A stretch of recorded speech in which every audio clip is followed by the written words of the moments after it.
đỡ nó yo thảo cũng đã cho xí đá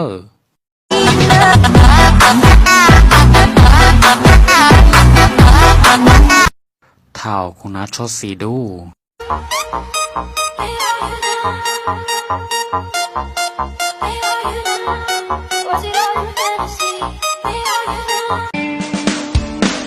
tình gió thay rơi xin gì có luôn gì sexy rong cao tiệt tiền đó là ca cú khoa cú rong cao.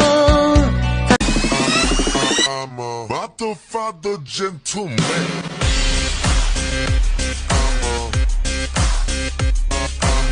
chúng ta chỉ xa chúng nó cho tuôn chia đùa sẽ buổi yêu mùa lăng từ ba nhẹ cũng nè say ta say xa.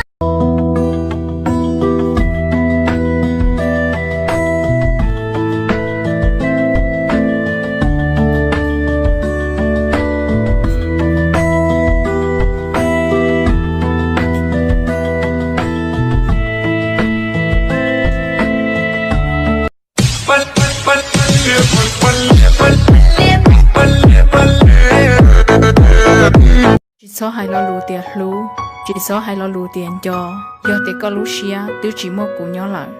Chỉ số giờ có tụ khen hay lo lù hay tiền lú củ, lú xia hỏi con cho củ nhỏ, lo có chuyện như mua lì tù tàu, có bộ báo tiền mua củ. Yeah, you know what I'm saying? Yeah. Send it to my phone, send it to my phone. You already know, I'll keep it on the low. Baby, you can trust me, promise I'm alone. I'm a Godfather gentleman.